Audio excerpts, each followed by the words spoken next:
Roma Wines presents Suspense.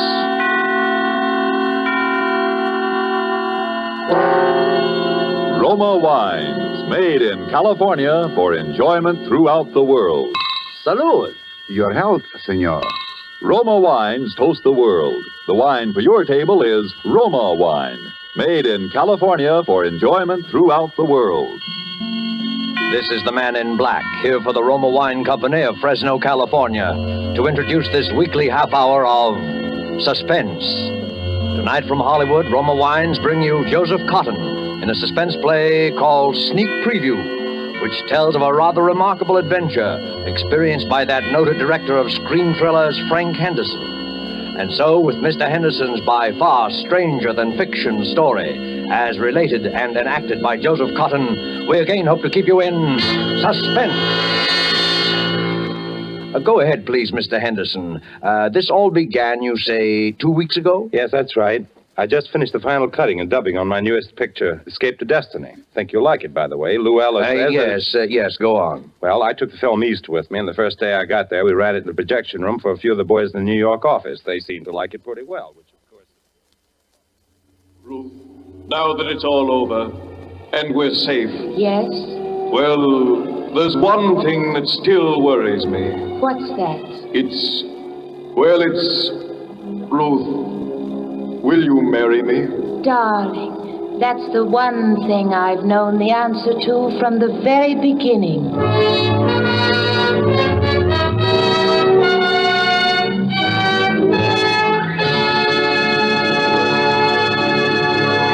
Well, boys, there it is.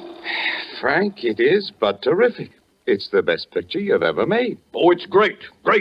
Hitchcock will absolutely quit. No kidding, you really think so? I do, Frank, honestly. I think it even tops Perilous Journey. Definitely. And it's solid box office, Frank. Solid. Well, it's all yours, boys. I can't think of anything more to do to it. We might lighten the music a little under that scene in the wine cellars. I'll get it. Hello? Who? What does he want? Okay, put him on. Hello? Yes, this is Frank Henderson. Who? I don't think I know any Captain McNeil. Oh, well, may I ask why the chief of the Security Bureau wants to... I hope there's nothing wrong. I see. All right, I'll be there. Who was it, Frank? Somebody at police headquarters. Police headquarters? What's he want? That's what I'd like to know.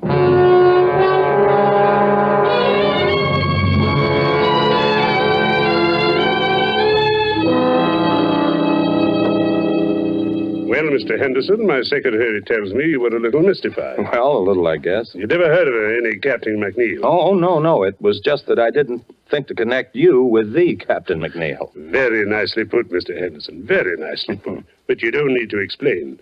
There aren't so many people as you'd think who'd ever heard of any Captain McNeil. An undercover agent isn't very much good if everybody knows him. No, is he? I guess not. Mr. Henderson, when I heard you were going to be in New York, I just couldn't resist meeting you. You see, Mr. Henderson, I'm probably your greatest living admirer. Well, thank you. I guess I've seen every picture of yours since the first one you directed, most of them 3 or 4 times. I'll have to remember you in my will. You know, you'd have made a first-class professional detective. I'm not so sure about that. There's a lot of difference between fact and fiction, I guess. Not so much. I've always followed the reasoning in your pictures with complete agreement. Well, I'm glad to hear that. Yes, but with one exception. Huh? What was that? I couldn't go along with you there. It was in your 5th picture, Murder in the Morning. You remember near the end of the picture where the killer has the detective and his pal at gunpoint in an empty room? I remember. The friend is allowed to leave. He's helpless anyway, unless... And here was the point. Unless the detective is able to get over certain vital information to the friend in the presence of the killer, but without his knowledge. You remember? Sure. And when the friend is leaving, the detective hands him his hat. Mm-hmm. And inside the hat band, he slipped a piece of paper with the information on it. Is that what you mean? Exactly. And that's where I disagree. Although I realize it probably wasn't your fault. Probably the writer or the producer. Oh, no. As a matter of fact, that was my own idea. It's too simple, too unimaginative, if you'll forgive me the word. No intelligent criminal would allow a thing like that to happen right under his nose. But the way the thing was done, I thought... Even so, how is the friend to know that this paper is under his hatband? Oh, well, you see... It isn't something you're likely to notice. You don't look under your hatband every time you put on your hat. I know, but it's far too fetched. It's not true to life. It's fiction. Excuse me a moment. Hello? Yes? Yes, I see. I'll be down in just a few minutes. Pardon the interruption. Oh, not at all, Captain. I really ought to be going. I've kept you too long now. Mr. Henderson, I wonder if you're interested in real crime. Real crime? Have you ever seen an actual murderer? Well, you do make me feel like an amateur now. No, to tell you the truth, I never have. Come on, then. It might give you an idea. It's down the hall. As a matter of fact, I've never seen this particular murderer myself. But you know he is a murderer? Sure. Not much like a character in one of your pictures, though. There's nothing romantic or exciting. Was he clever? Oh, yes, indeed. His career has been 20 years. There's never been enough evidence to convict him. There isn't even a photograph of him. Here we are. But if you don't know any more than that, what charge are you holding him on? Charge?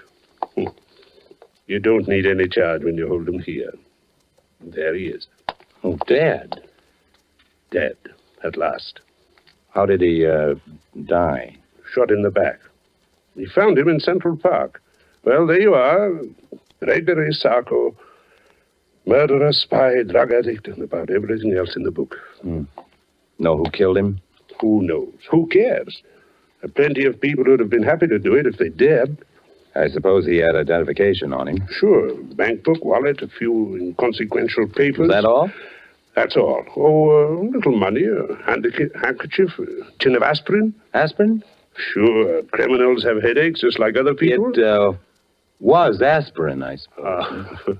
We professionals may not be romantic, Mr. Henderson. We are thorough. Oh, of course. Yes, it was aspirin. I remember you saying he was a drug addict. So that was all he had on him, huh? That's right. Nothing very sensational or exciting. No clues. Oh, what about that bank book? Was it in his own name? Oh, he had a lot of names. Gregory Sarko was the one in the bank book. His own, by the way. Why? Because a perfectly crazy notion has just entered my head. For a new picture? It could be. But, well, here am I in New York. Little time on my hands, and, well, the guy intrigues me, that's all.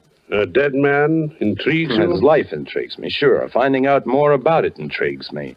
What's the difference? The guy's dead. What have I got to lose? Well, now, I don't want to say it's likely, Mr. Henderson, but it's possible, just barely possible, that you might lose your life.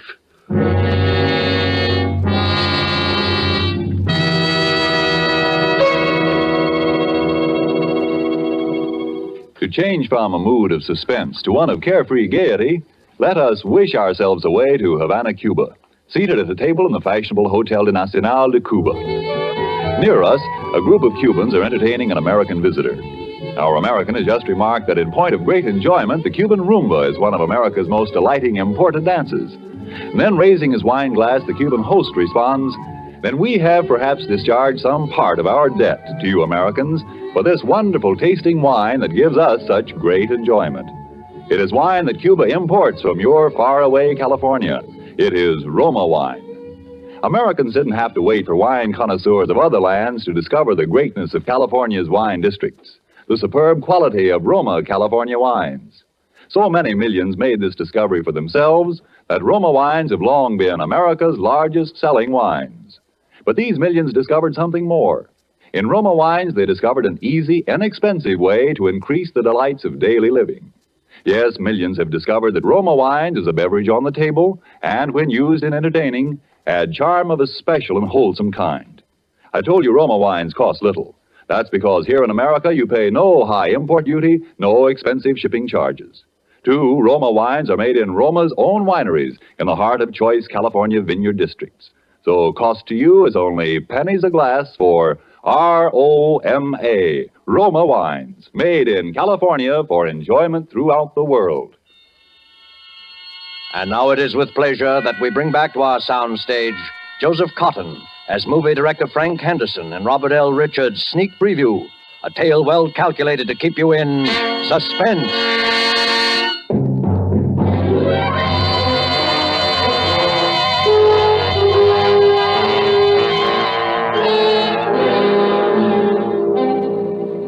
I'm not an adventurous or even a particularly courageous man, and yet suddenly I found myself engaged in what might possibly, as the captain had said, be a fairly dangerous occupation. I pored for hours over Captain McNeil's file on Sarko, even persisting in the face of a sudden and somewhat mysterious reluctance on the part of the captain to have me do so.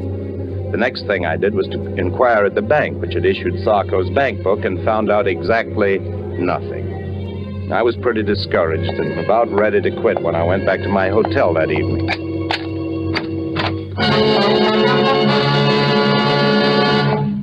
Would you mind closing the door, please?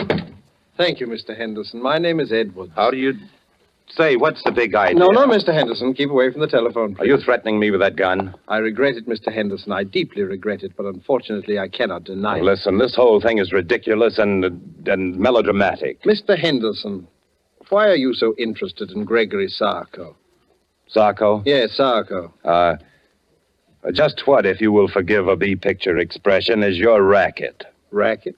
Oh, no, Mr. Henderson. I just like to make money, that's all. Look, Mr. Edwards, or whatever your name is, if it's any of your business, and I don't see that it is, my interest in Sarko is simple curiosity. I was talking with a Captain McNeil at police headquarters. He showed me his file on Sarko. Of that much I'm quite aware, sir. Well, if you know so much, what are you doing up here acting like a suspense radio character? It may sound silly to you, but it was just that I'd never seen a murderer before, alive or dead, and when I saw Sarko's body at police headquarters, I got interested. Mr. Henderson, would you mind repeating that? I said I got interested. No, you said you actually saw the body of Sarko? Sure. What's so terrific about that? Did you see his face? Of course. What did he look like?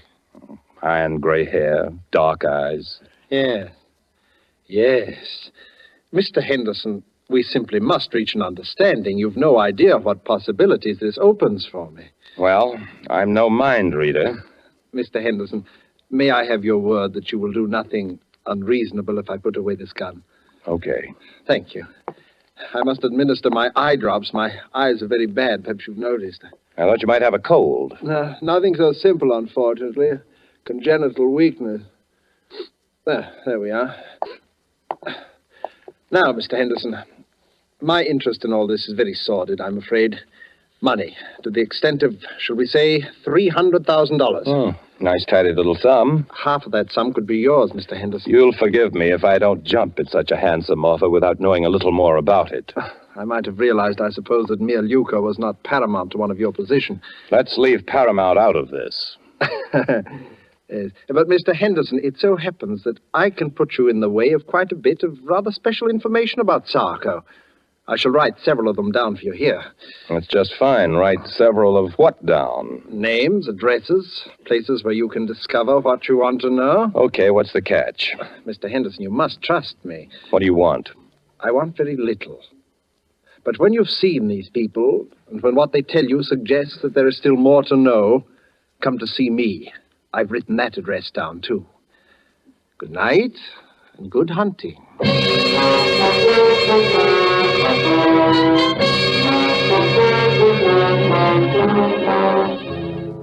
Well, by this time I was so obsessed with the thing that I actually set out to follow the itinerary of the rather sinister Mr. Edwards to the very letter. There was the man serving a life term at Sing Sing. His name was Coletti. Well, it didn't used to be so healthy to talk about Sarko, but seeing he's dead, yeah, I know him pretty well. Did you ever do any business with him? Yeah, we had one little deal. He helped me in some business I had with Senator O'Malley. You remember him? He was chairman of the Foreign Affairs Committee during the disarmament conferences after the last war. That's right, until 1927. Was that the year you and Sarko had your business with him? Oh, that's right. That was the year he was assassinated, wasn't it? Yeah. It was quite a coincidence, Mr. Henderson. Quite a coincidence.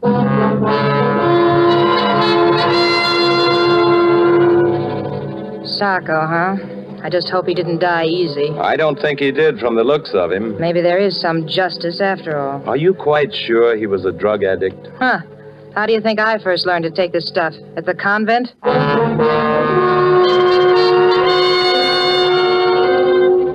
Yeah, there is one guy who might talk. I never seen him, but they called him Eddie the Greek.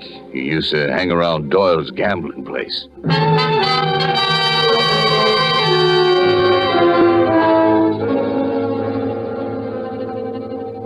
Oh, you see, Mr. Henderson, it all turned out rather well from your point of view, didn't it? In a way. But there are a few little pieces of the picture still missing, eh? You see, that's why I dared hope that you'd come back to see me. That's fine.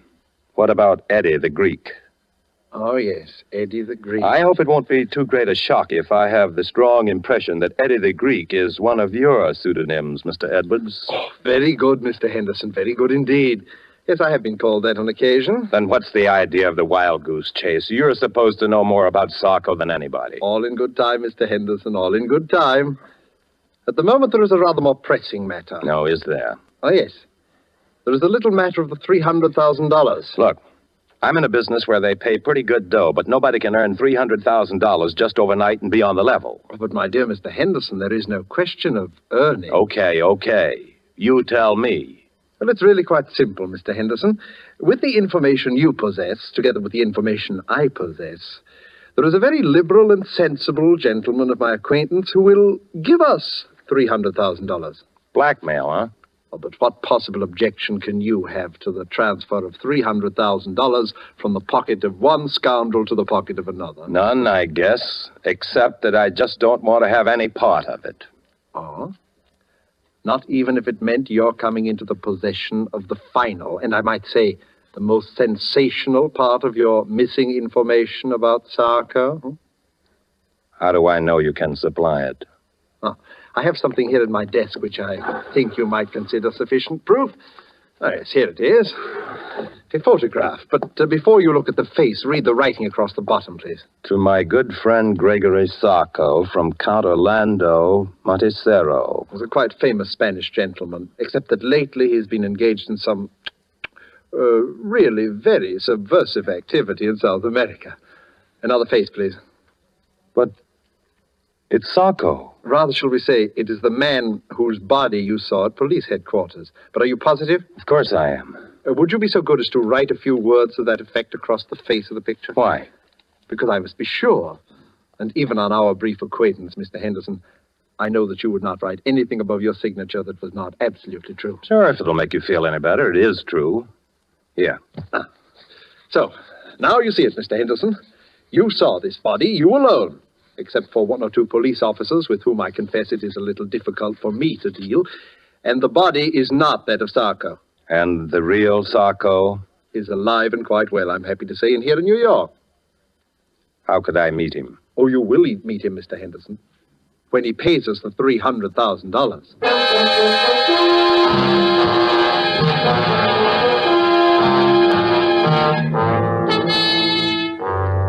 By this time, I had to go through with it. I could see the whole thing on film. What a thriller. I left everything in the hands of Mr. Edwards. A meeting was arranged, a hotel room, the hour 8:30. And there we waited for the man I'd traced all over the underworld of New York. The murderer, spy, dope peddler, Gregory Sarko. Not nervous, are you, Mr. Henderson? Aren't you? A little. Yes, I must confess. Our visitor this evening is not what you might call an easygoing man. But we will not be murdered. No, we will not even be followed, at least not successfully. Where do you go from here? To my little apartment where you met me. It's the safest place in all New York. You don't mind if I catch up on my notes while we wait? Your notes? My private file on Sarko. Oh, of course. You know, Mr. Henderson, sometimes I fear that you might think that I've not been quite as candid with you in this matter as I might. Well, there are one or two little things, aren't there? Your own connection with Sarko, for instance. Naturally, but I honestly believe that once you just... Will you stand by the door, please, Mr. Henderson? Open it when I give you the word. Do you have to point that gun? There will be no shooting. This gun is just in case. You may open the door now, Mr. Henderson. Come in. Good evening, gentlemen. Captain McNeil. Surprised to see me? Naturally he is. when an appointment has been carefully arranged for Mr. Henderson to meet the arch-criminal Sarko, and when that arch-criminal turns out to be none other than the illustrious Captain McNeil, naturally... Oh, I sort of wondered how you managed to get yourself a part in this little drama, Mr. Henderson.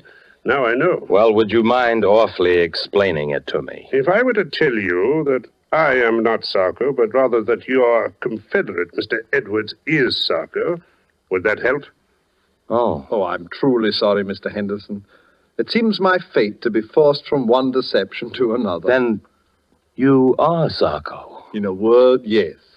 You see, Captain McNeil would scarcely have acceded to my request if he'd not feared that a third and highly respectable party were also privy to our little secret. After all, there would be ways of dealing with Sarko, but a well-known motion picture director, that would be another story. By the way, Captain, did you bring the money, please? I did.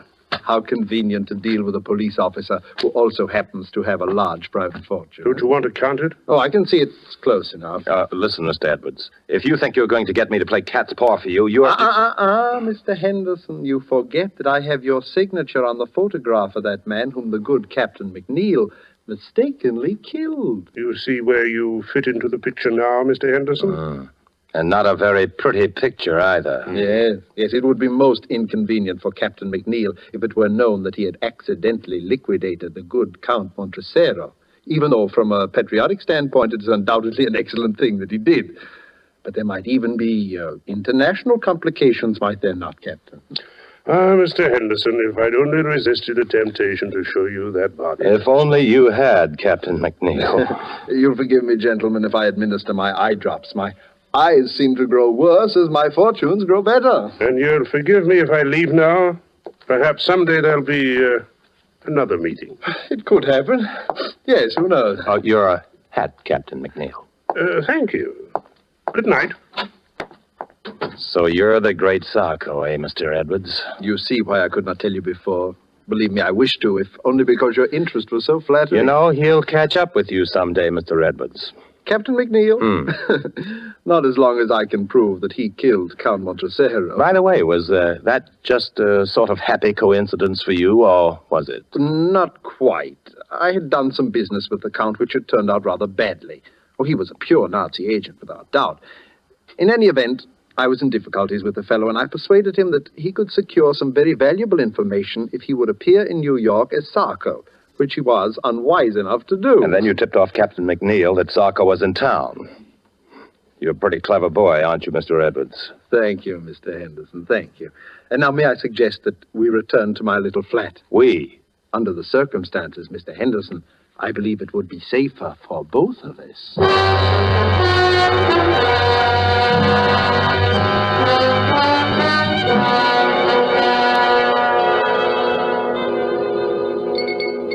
Do you like your drink, Mr. Henderson? Oh, it's very good. Thanks. Mr. Edwards, I do wish you'd put that gun away. Oh, yes, the gun. Mr. Henderson, I've been trying to think of a way out of this dilemma all evening. I would have liked to spare you this last little deception. What little deception? I'm going to have to kill you. Oh. I am sincerely sorry. You've been a most pleasant companion, but knowing as much about me as you do... May I finish my drink, please? Oh, but certainly. And now, if you'll excuse me for a moment, my eye drops are in my coat in the hall. Oh, by the way, it's useless to try to escape, Mr. Henderson. This is the only way out, and the windows are barred with steel shutters. Thank you for the information. Edwards! Edwards! Dead. Captain McNeil. I take it that someone has just liquidated our friend Sarko, or Edwards, as you prefer. So it would seem. Did you see it happen? No. Did you have much trouble finding your way here? None whatsoever, Mr. Henderson. I'm afraid I have a little confession to You make. don't need to. But I do. You remember the matter of the information on the piece of paper slipped under the hatband? The thing in your picture that I disagreed with? I remember. I apologize. It's a highly practical device. Highly practical. Well, perhaps it wasn't made clear enough in the picture that the paper was rolled up into a little hard ball. I suppose it hurt your head when you put your hat on. It did. and I found the address of this place when I removed it. You'd make a fine detective, Mr. Henderson. By the way, how much have you known? You know, I'm kind of surprised myself. Quite a lot, as a matter of fact. You knew about the body I showed you? Well, I was pretty sure it wasn't Sarko, a drug addict who takes the precaution of carrying aspirin for his headaches, would certainly carry his favorite drug, too. I used that in a picture once myself. Don't you remember the blue canary? So you did now, so you did. I should have remembered. And I suspected Edwards because of the eye drops. There was nothing the matter with his eyes. His particular brand of drug works on any mucous membrane, including the eyes. Mr. Henderson, you're all right. And just what are your immediate plans? Well, I'd kind of like to get out of here. Now, what about the money and the photograph? Don't let it worry you. The money and the photograph are safe. I kind of thought so. And I suppose we can safely leave to the regular police force the question of who killed Sarko. I think we can. If I knew who, I'd sort of like to thank him. He did save my life, you know. And if he knew you, I'm sure he'd want to thank you as well, because, in a way, you also saved his life.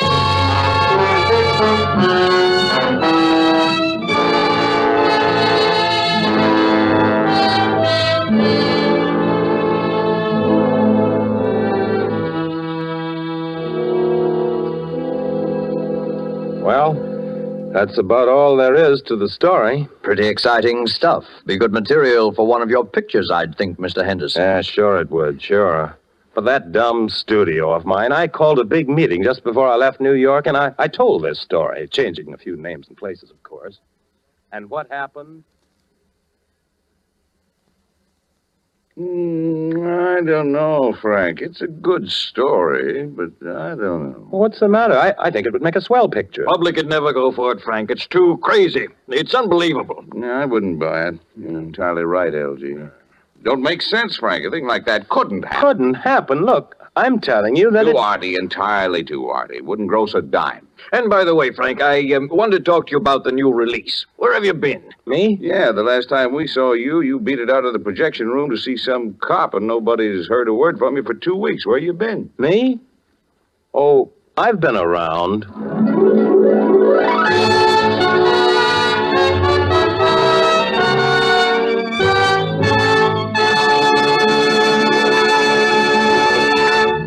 And so closes Sneak Preview, starring Joseph Cotton, tonight's tale of Suspense.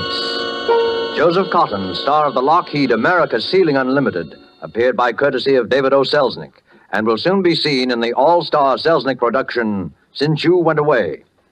Did you know that these Roma Wine suspense dramas are setting a record for the millions of delighted listeners they are attracting? We want you to feel that by tuning in the suspense program every week, you can count on real radio enjoyment. Well, in just as dramatic style, the popularity of Roma wines is also record-breaking, because Roma wines are by far America's largest selling wines. Millions make sure of great wine enjoyment simply by asking for Roma wines.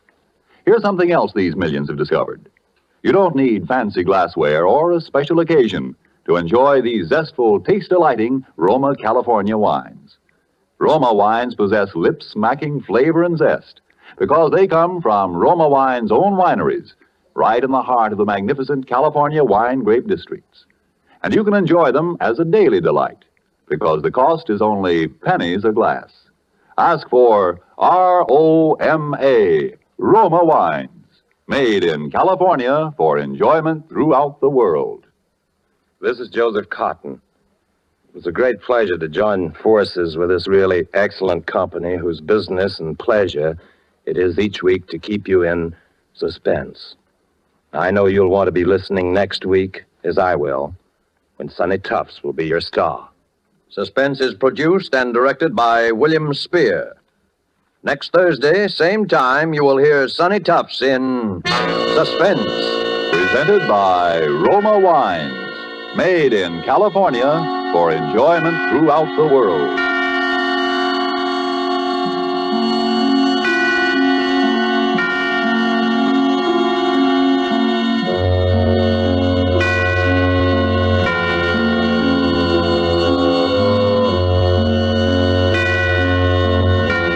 This is CBS, the Columbia Broadcasting System.